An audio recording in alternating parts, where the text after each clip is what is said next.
Doctors, do you have revenue generators or revenue killers? Hi, everybody. Welcome to the KC Chiropulse podcast, brought to you by Katz Consultants and Chiro Health USA. We are your hosts. This is Dr. Troy Fox, and I'm Dr. Michael Perush. We are here with you for the next 25 minutes to make your life better, or however Man, long it takes. what an intro to that. What an intro. Yeah. We're Yeah. revved up today. And you saying that, I'm like, you know what? I do a lot of staff training, a lot of staff development.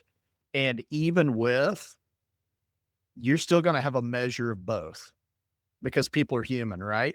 But Yeah. without, oh my gosh, if you let the prisons or the prisoners run the prison, Mhm. man, they're gonna do it the way they think it should be done, and I see some potential downfalls to that, and I see some big O up, some big O windfalls, uh, Yep. from a standpoint of doing staff development correctly. Yeah. So we're talking today about creating staff that are helping you generate revenue rather than killing your revenue. We see this all the time, and we were Yeah. talking about some of this off camera before we jumped on the podcast. And you know, we see doctors who are allowing their staff to be completely untrained, and yet they're the ones that are managing patient communication. They're the ones that are managing patient scheduling. They're the ones that are uh, doing your billing for you. They're the ones that are trying to collect money at the front counter. They're the ones inputting patient information into the system to see if insurance will actually pay. And if they're not well trained, there are so many tripwires in practice that can literally kill your revenue. And then all of a sudden you wake up one day and you got no revenue coming in the door and you're like, what happened? Yeah, it can be ugly and it can get ugly quick and it snowballs. And the problem is when you start dealing with, especially like Medicare, let's say that your staff member just innocently doesn't get stuff put in the right place. I remember way back in the day that you youngsters that are listening to this today will get a kick out of this. Back when we used to use a tractor feed printer, you remember those things? The HICFA forms were like these, they had little holes in the side of them, and the tractor feed would roll Yep. them. You had to line it up perfectly, and the software sometimes would be a little bit off. And you're trying to get everything put in the right boxes, and you got to have the right modifiers. We all know that stuff. But if all that stuff is not done correctly, you can snowball into non-payment, and by the time you figure it out, it's because if you're not right on top of your finances and you're not sitting there on a weekly basis doing analysis on your finances, which I know some of you aren't because we've unfortunately seen some of you just look at your bank account.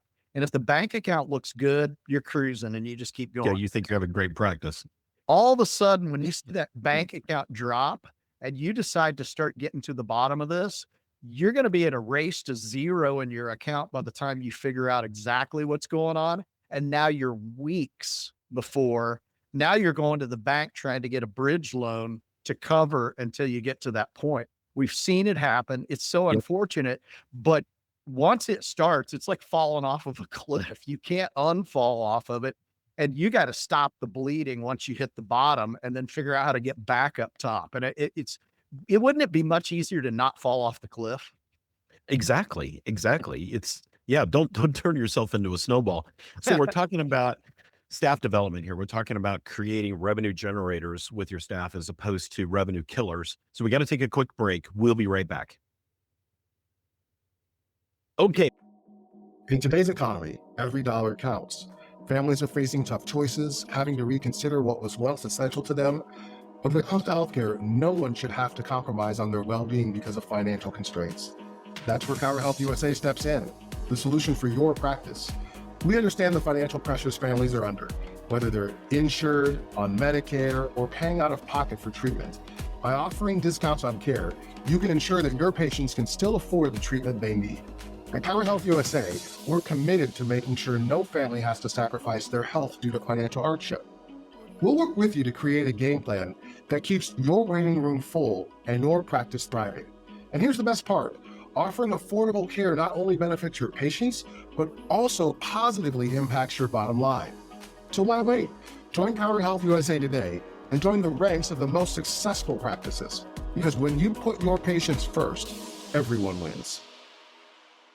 We are back. You're tuned into the KC Chiropulse podcast, and we are talking about revenue generators versus revenue killers. And Tree brought up a great point before the break that wouldn't it be great to never fall off the cliff? And the way you do that, and maybe I can't say never because it can happen still, but Right. the way you do that is you spend the time to train and develop your staff. You don't just throw Yes. them in and give them a manual that says, here's how to do these tasks, because left to their own accord, human nature, they may not do everything right. And as we know, there are so many little things. The entire practice is would you call it a tractor feed printer, if you will? Everything has to line up just right, Right. or we're way off base. It's the little things. It's not understanding that uh, you have to put in a patient's insurance information exactly perfect. It can't be Mhm. wrong, because what happens if it wrongs? It gets kicked back. A staff person not understanding how to read an EOB and what to do with that information, it can be damaging to your practice. Staff who doesn't know how to communicate the financial component of care and talk to patients about that, and be able to communicate value to patients so they want to stay in your practice and pay you, rather than just drop out. How to not create surprises for patients. There's so many things that staff can do to really hurt us. And at bare minimum, just think about this, an untrained staff member that isn't getting things in the computer right could, because of the increased workload, let's just say there's no other negative thing that happens. The increased workload to get it right could be 30 to 40%. You may have to, because at this point Sure. now you're playing detective trying to figure out if you have looked at insurance and said, "Oh my gosh, I don't know why they didn't pay this claim." And now you got to go back and look. It's not like a red screen just pops up and says, "Here's what you didn't do, and here's what you need to do to fix it. Fix this right here, right now, and resubmit." Boom. If I could do that in 10 seconds, it'd be really easy. But the problem is now I got to go back and figure out what didn't I do? Oh, I didn't put a modifier on that. It's missing the GA modifier or the AT modifier if I want to get paid. So it's missing that AT modifier, but I may have to go back and find that. That's a simple one. That's probably a 30-second Yeah. fix now, but now you got to reprint it, right? You've got to You still got to redo reprocess it. it. It's still You got to costing you redo the money. whole thing and it costs you money. That's the bare minimum that it costs you. But you talked about things like EOBs being incorrect. You want to frustrate a patient, tell Yes. them they owe a bunch of money that they shouldn't have to owe, or you made promises to them, because sometimes we see people that will, rather than saying this is an explanation of benefits, but there is no guarantee when we submit your insurance it's going to get paid. It's not a guarantee of benefits when we do it, right? Right. And as a result, if we get complacent and start telling patients, "Oh, your insurance will take care of that." You notice I just said your insurance will take care of that. As a patient, you know what that says to me? I don't know anything. I don't know anything. Right. And so when I get a $250 bill or even a $110 bill, it doesn't matter. What matters is you told me it would be paid for. So what happens at that point? Well, if it's a Medicare patient, you can't just eat it and go, "You know what? I'm a complete screw up. I shouldn't have said that. I'm just going to write that off." Well, I can't do that. Yeah. You got to be careful Well, with, yeah, that's enticement. yeah, that's enticement. So now I'm stuck between a rock and a hard place. I can say I'm an idiot, but you owe this amount. Medicare didn't pay it. And I'm sorry that I didn't say that to you. How does that make you look? So with staff members, we have to be very careful. Verbiage is important. Intent, Yeah. when we talk to patients, is important. We don't want to promise things we can't promise that we can't Right. fulfill. So we got to be Right. careful when it comes to this as well. But I love that concept when we talk about the EOBs, because that is one that if you want to fire somebody up real quick, that's a really easy way to do it.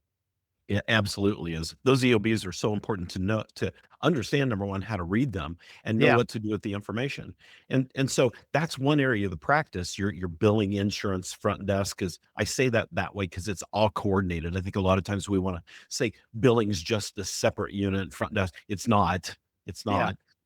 Billing has to bill correctly so the EOB comes back correctly, so the front desk knows what the patient actually owes or how their account needs to be handled. So it's all interconnected. But Right. that's one way your staff can be revenue generators. Another way is having them help you with services in your practice, therapies and those kind of things, keeping the doctor at the high level stuff, exams, the diagnosis, the adjusting, and having staff do especially the non-covered type services. So what would that be? Maybe laser therapy, maybe shockwave, muscle stim sometimes, those kind of things. And having staff help if that's okay in your practice law in your state, and most states it is, having them help increases your return on investment because they're much lower paid. And when they get efficient at it, get really good at it and good communicators with the patients want that service more and more and more. Now that staff person is a revenue generator for you. And a pro tip on that is this. You know what people want? They want to be recognized that work for you, right? Here's a Yeah. great way to recognize them. In my shockwave room on the wall, there's the wall of fame of my staff members that have been through advanced shockwave training, or therapy training. They got to go on a trip to Atlanta, Georgia. They got a certificate when they completed it, and they got tested to do this. And they're very proud of their certifications in shockwave. So guess what? They became a revenue Yeah. generator because they're now a subject matter expert in shockwave as well when they go in there. And so for me, that was one I could have trained them. I could have sat and trained them, but I thought, you know what? Here's a real way to create what I'm looking for in my practice. I want experts. I want people that are confident in what they do and aren't unsure or unclear about what they should do with the patient. And I want them to feel confident about telling a patient, you know, this is what needs to be done with shockwave. I can confirm with the doctor, but this is what our training recommends us at this point. And man, I'm telling you what, that's cool that way. Now, if you don't want to send people to Atlanta, Georgia, or wherever that might be, you don't want to pay for a plane ticket, a few nights a hotel, and a somewhat expensive training method for some of your methods. What you do is one of two things. This is really easy when you do this. Docs, you don't have to do everything when it comes to training. Sometimes you guys shirk it because you're like, I don't have time for this. I need to see patients. I need to do this. I get it. Totally. I am so protective of my free time. It's crazy. I treat it like it's solid gold. But here's what I do. If I've got one staff member that is well trained, number one, we're going to write an SOP. You guys know what an SOP is? Standard operating procedure. Standard operating procedure. We are going to write a manual that has standard operating procedure that says, hit the power button, push this button, push this button. We're going to go through step by step. Bridget, who writes all my SOPs or most of them, is really good at that detail because she wants to know every detail before she does it. It's a big deal to her. So she's a perfect person to write an SOP. So Bridget writes the SOP. Guess who also, once she's trained on how to do it, does a lot of the training? Bridget. So if you Yeah. have somebody that's a really good trainer that can write SOPs and deliver that SOP to the other staff members, you have an in-house trainer, which is fantastic. Now, if you're not married to your in-house trainer, you got to be careful about that because if they leave, you just lost your in-house trainer. But if you are married to the in-house trainer like I am, sometimes it becomes much easier. And I have a huge advantage by doing that. But you know what that means? I don't train everything, but I will say when it came down to working on a new HIPAA manual and getting all the little tiny details in place, did I shirk that responsibility? No. And here's why. And this will bring another point that you can talk about because I was afraid of the liability if I didn't get involved in it. Mm-hmm. Sure. Does that bring up another point we need to talk about maybe? Well, it does. When your staff is a revenue killer, it's not just money transacted between you and the patient all the time. Mhm. It could be putting yourself at risk for audits and those kind of things. And HIPAA is a great one. Yes, doctors, you should be involved in it, but at the same time, like Troy's talking about, you can delegate some of that so you don't have to Mhm. do all of it. And that's where the importance thing comes in. So when you tell me you don't have time to do some of this stuff, I'm going to call you out on that because you do have time. You don't have time not to. You don't have time not to Yeah. because I'm going to tell you two of the busiest practices ever were yours and mine, and we Yeah. found time to do that. So Right. Part of it is you just got to get it scheduled. You got to realize the importance of it. You got to realize that if you're not managing your Medicare correctly, you're not doing No Surprises Act correctly, you're not doing your HIPAA correctly, you could get in trouble. And so spending the time to develop your team so they get good at it, and finding that one person, whether it's a spouse, which is a great one, um, Mhm. finding a spouse or having just a killer office manager like I did. Yep. Um, don't get big headed there, Marissa. Um, those kind of things allow you to delegate some of that. So when you say you don't have time, I'm going to say, maybe you don't delegate. Maybe you just don't schedule these things. Look out on your schedule, docs. Look out 5 weeks from now. Look out on Wednesday. What day do you normally have a staff meeting? Tuesday, Wednesday, Thursday, whatever it is. Look out 5 weeks. Are you really that busy that day that you can't schedule something? Because if Mhm. you schedule it, then you'll work your patients around it and you won't lose any patient visits, because that's what you're thinking. You're going to lose patient visits if I stop and do this stuff. And you You won't. won't. You'll find a way to schedule around it. The interesting thing about this as well is that when we look at this and you start talking about this in a way that says you don't have time, you know what I see this as? This is a hobby for you. So, do you know who Kevin Kisner is? Yeah. Yeah, Kevin Kisner played on the PGA Tour. He's now a broadcaster, right? So he had a thing that he always said. He said, "This ain't no hobby." And the truth of the matter is, you think about how hard a professional golfer works at their craft, right? It ain't no hobby. No. If you want to be the best, you got to work at it. So what that means to me is that this is not an 8 to 5 job, folks. It isn't come in when patients start and leave when patients end. And we get into that grind a lot of times. Oh, I'm exhausted. I saw X number of patients today. I need to go home and, do whatever, have a drink, mow the yard, eat dinner, whatever that may be. But this ain't no hobby. So the Right. truth of the matter is you have to look around, figure out what needs to be done. And how do we make that better? Staff meetings, number Yep. one. Number Yep. two, increases in training. Because the other downfall that I see, and I think it's as dangerous as an audit, if not more dangerous, is complacency. Complacency. You bet. If you aren't moving forward, you're going backwards. That's exactly And right. complacency will take you off of a cliff. Um, and And here, sometimes we learn things by experience.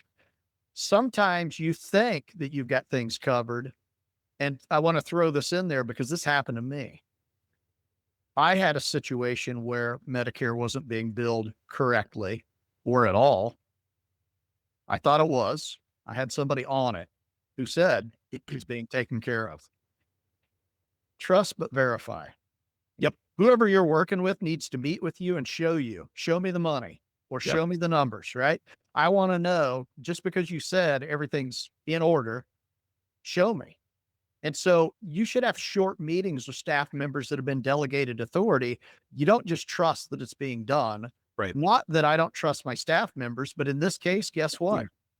We ended up with about $50,000 in Medicare that hadn't been billed. Well, now who's scrambling to bill Medicare? Not me. Well, I mean, I point the finger at me, but basically, all of a sudden, my staff who had thought everything was in place and we had everything running like a well-oiled engine, all of a sudden had to jump into hyperdrive because we knew that our checking account was going to do that. We were falling off a cliff, right? Yeah. We're trying to brace for impact at that point. That happened about 20 years ago. And I learned a real valuable lesson from that. Trust but verify. So there's are my 2 tips for you today. And this Great. ain't a hobby. You got to be on it.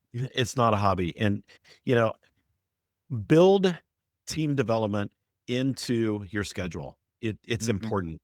And we got to take a real quick break here at the end. And I want to kind of wrap up with that thought. So we'll be right back.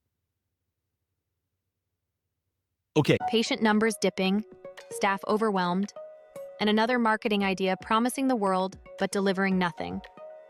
These pressures feel familiar to nearly every chiropractic clinic today. Across the country, chiropractors work hard, yet many find themselves stuck, balancing patient care with the nonstop demands of running a business. That's where the real strain begins. Most clinics face the same set of hurdles: inconsistent new patient flow, operational bottlenecks, and the constant challenge of staying visible in an overcrowded digital space. National reports show that over 60% of clinics struggle with scheduling efficiency alone, and even more lack a clear marketing strategy that reliably converts. But the good news? These challenges aren't roadblocks, they're signals. With the right procedures, smarter outreach, and guidance built specifically for chiropractic practices, clinics can turn daily stress into sustainable growth. Stronger clinics start with smarter strategies. Grow your practice with confidence. Book your strategy session with CATS Consultants. We are back. We've been talking about creating revenue generators as opposed to revenue killers. We talked about a whole bunch of ways that we can be revenue killers. And one of the biggest thing is never doing any kind of team development. I'm telling you, schedule it. The one thing that would regenerate me, revive me in practice, other than a vacation, was having a 2 to 4 hour block of time once a quarter to strategically plan and develop with my staff. And I would come out of that so revived and so energized and ready to go. And so I know we talked to a lot of you guys who get burned out in practice. It's because you're not doing this stuff. That's another revenue killer when you allow you and your team to get burned out. So I'm telling you, team development is incredibly important. And if you need help with that, this is one of the great things that we do at CATS Consultants. We help with team development. In fact, 4 times a year, we force you into some team development. And every doctor always says the same thing. Wow, that was amazing. So get on board. Yeah, if you've never done it before, what you're going to find out is that you have a very adept, motivated staff that when you do that team development, is going to come, they're going to shine like rock stars. Some of them are. Now, there are always some people that are just like, hey, I'm just here to do my job. And that's cool. You got to have those, you got to have worker bees. And then you're going to have some rock stars come out of that because you're going to have somebody that never really said a whole lot in your practice before that is going to go, here's what I think. And you're going to stop talking and listen because they're going to blow you out of the water. And then you're going to ideas go, of brilliance. why did I not know Yeah. this about you? Whoa. And that's where having 2 to 4 hours, not 30 minutes, not let's rush through this and grab a quick lunch while we're at it and then get back to work, because then everybody's focused on what? Getting through the meeting as quickly as possible. We have 2 to 4 hours. Somebody can raise their hand and go, I don't know if this is valid or not, but here's what I think. And they'll do it. At that point, they all of a sudden come out of it's like watching, watching a turtle come out of its shell. It's slow. They may not move very quickly, but sometimes what they have to say when they come out of that shell is profound. So do those things because you may find out something about your staff you didn't know. Yeah, exactly. Exactly. So team development, incredibly important. So if you need help with that, catsconsultants.com, go check us out. There's some free downloads on there too. We're helping doctors create not only efficient practices, but hyper profitable ones at the same time. So Troy, thanks for jumping in the studio today. To all of you from CATS Consultants, we wish you the best. We'll see you soon. See ya.